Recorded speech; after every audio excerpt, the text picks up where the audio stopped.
So, ayan guys, mashallah. So, yan. From Wednesday ng hapon, pagka Thursday, mula Thursday, hindi na ako nakapunta dun. Buong maghapon, pati si Ina, hindi kami nakapunta sa bukid.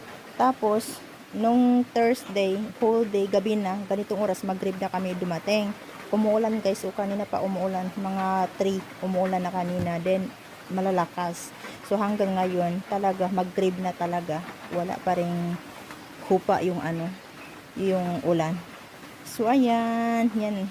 Pumunta, sabi ko kay Ina, punta tayo dun saglit lang kasi nga tingnan ko yung pinangtako ko. Sabi na wala na yung sirang-sira na yun, sabi niya kasi nga Thursday, Friday, Saturday, Sunday ngayon. So pang 4 days ngayon ng baha.